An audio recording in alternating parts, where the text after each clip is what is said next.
Hare Krishna, Krishna Krishna Hare Hare, Hare Rama,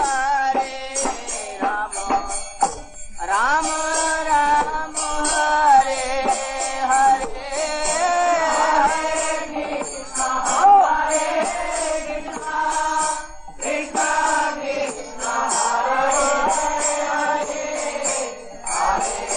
Krishna, Hare Hare, Hare Rama, Rama Rama, Om Agyantimirandhasya Jnananjanashalakaya Chakshurunmilitam Yena Tasmai Shri Gurave Namaha. Jai Shri Krishna Chaitanya Prabhu Nityananda Shri Advaita Gadadhar Shivasadi Gaur Bhakta Vrinda. Hare Krishna Krishna Krishna Hare Hare, Hare Rama Rama Rama Hare Hare. Hare Krishna. Dhritarashtra Uvacha Dharam Kshetre Kurukshetre Samveta Yuyutsavaha Mamakaha Pandvascha Eva Kim Akurvata Sanjaya. King Dhritarashtra said, O Sanjay, what did my sons and the sons of Pandu do, having assembled at the sacred land of Kurukshetra desiring to fight? In this very first verse of Bhagavad Gita, the very first word is dharma. Dharma meaning religion. In Srimad Bhagavatam it says, Dharmam tu sakshat bhagavat pranitam, that dharma or religious principles are directly established by the Supreme Personality of God Himself, not by yogis, not by materialists, not by royal people, but dharma is what are directly the instructions of the Supreme Lord. And here, on the battlefield of Kurukshetra, Shri Krishna, who is accepted and glorified as the Supreme Lord by all the Vedic scriptures, was personally present. So what he spoke to Arjun was directly the religious principles. So Bhagavad Gita is a book of religion. It is not a book about mundane morality, about yogic siddhis, about techniques to how be materially happy, but how to become spiritually conscious and elevated. The typical understanding that we have today about religion has a communal connotation. We associate dharma with specific sets of principles that are followed by certain communities, and based on that we make divisions in the human race. But dharma, as explained by Krishna to Arjun in Bhagavad Gita, is not such a restrictive set of principles. It has a much broader and much deeper and much more harmonious non-communal meaning. Dharma comes from the Sanskrit root word which is dhri. Dhri means to embrace or to wear. What do we embrace? We embrace our nature. And what is our nature? Well, we may think, oh, I am someone very intelligent, oh, I am a very passionate person, I am a very hardworking person, this is my nature. But this is simply what is an acquired nature. This is not our true nature. For example, if you have a sugar candy which has been coated by something sour, it will taste sour. But that is not the true quality of sugar. Or if you would have coated with something salty, then it will taste salty. But the true nature of sugar is to be sweet. When that covering of sourness or that covering of saltiness is removed from that sugar candy, the true nature of sugar is revealed. Similarly, the intrinsic nature of water is to be liquid and to satisfy the thirst of those who drink the water. Now, if the water is mixed with dirt or stones and pebbles, then such water will not be drinkable and will not satisfy someone's thirst. But that is not the true nature of water. When the dirt is removed, when the water is purified, then the intrinsic nature of the water, irrespective of where it is, will be the same. That is a liquid thing which satisfies our thirst. Fire, whether it is in India, in America, in Africa, in some other part of the world, the nature of fire is to give heat. So whether it's sugar, water, fire, irrespective of who uses them, where they use it, when they use it, it has the same intrinsic nature. So the dharma of sugar is sweetness. The dharma of water is liquidity and to satisfy thirst. The dharma of fire is to provide heat. This is their true intrinsic nature. Similarly, what is the true intrinsic nature of the soul of each and every living entity? That is what constitutes dharma and is explained by Krishna in Bhagavad Gita. So what is the dharma of every living entity? That will be based on what is the true constitutional position of the soul. Krishna will explain in Bhagavad Gita that the true identity of the living entity is that it is a spirit soul, not this material body. And this soul is in same as in nature as the super soul. They are both Sat, Chit and Anand, eternal, full of knowledge and bliss.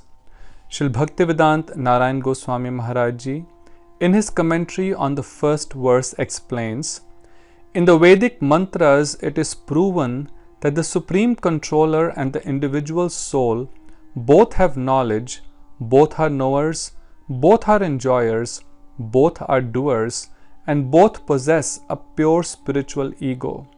Therefore, there is no difference between them from the perspective of fundamental truth or tattva. However, because the individual living entity, the jiva, is an atomic conscious spirit, his knowledge is limited and he can be overpowered by the deluding potency called Maya. Parameshwar, the Supreme Controller, is always the master of this potency. Although there is no difference between him and the jiva on the basis of tattva, the perception of a difference is real. This perception of difference is called Vaishishtya, meaning possessed of a speciality or having specific distinguishing characteristics. Just as the sun and the sun's rays are simultaneously one with yet different from each other, being the possessor of attributes and the attribute respectively, similarly the Supreme Lord and the individual soul are also one with and different from each other. This is firmly proven in the Vedas.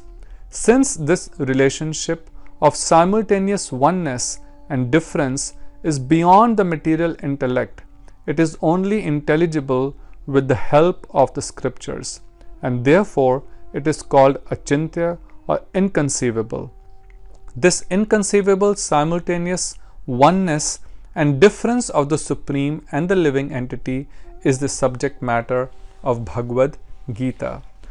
So, dharma, which is the true nature of the living entity as being Sat, Chit, Anand, is explained in the Bhagavad Gita.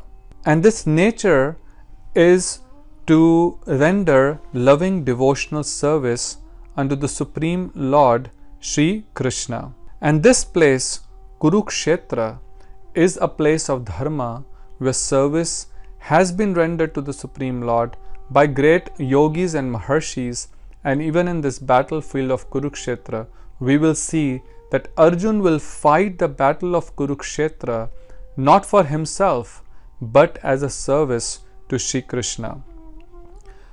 The word Dharamkshetra is used as an adjective for Kurukshetra.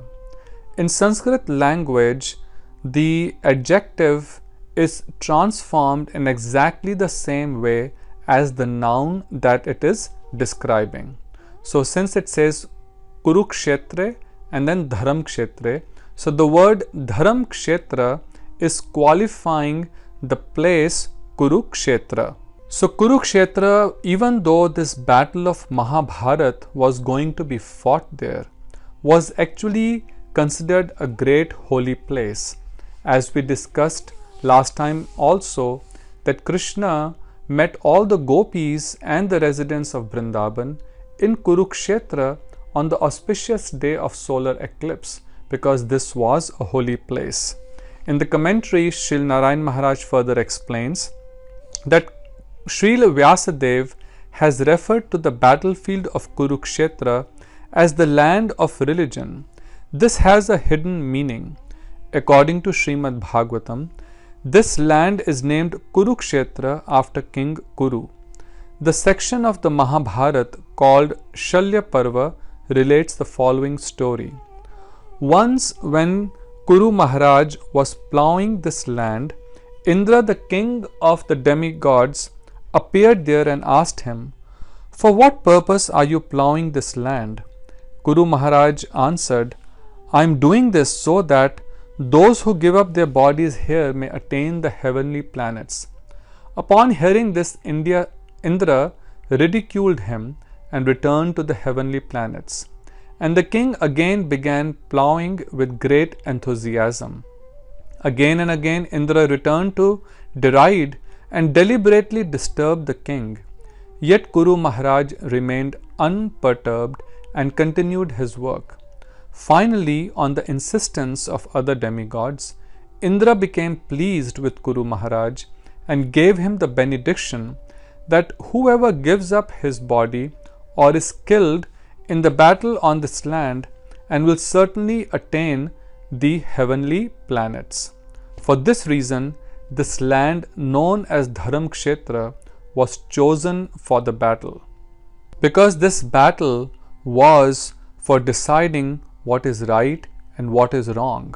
So it is significant that this battle is being fought at a place which is considered very, very holy. Also in Javala Upanishad, Kurukshetra is described as Yagyashala, a place for the demigods and all living entities to perform sacrifice. One attains the heavenly planets and even the topmost planet of Lord Brahma by performing sacrifice at this place. Also it is written in the Satpat Brahman, Kurukshetra Dev Yajanam Asah Tasmat Ahu Kurukshetra Deva Yajanam. The demigods performed worship of the Lord in Kurukshetra. Therefore, sages have named this place Dev Yajanam.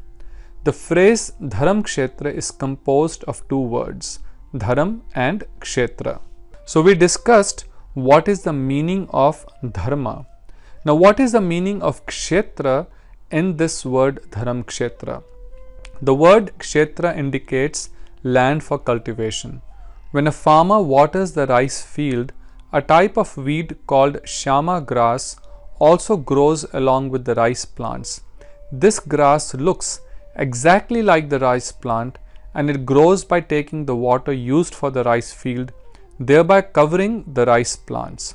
Eventually the rice plants dry up. Therefore, an expert farmer uproots these weeds because they are harmful to the rice crop. Therefore, an expert farmer uproots these weeds because they are harmful to the rice crop. In the same way, in this land of Kurukshetra, Bhagwan Shri Krishna maintained and nourished Yudhishthir Maharaj, the personification of religion, along with his associates, by annihilating those who were anti-religious, pseudo-religious and irreligious, such as Duryodhan and others. So we see that the word kshetra explains that Krishna as a farmer is going to uproot irreligiosity from this place and firmly establish the principles of religion that we discussed is the conception that the jiva, that the living entity is an eternal servant of the Lord, and its true responsibility is to serve the Lord with love and devotion.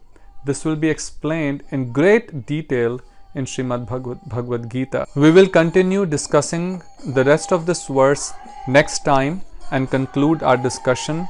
Till that time, Hare Krishna, Radhe Radhe. Have a very blessed day.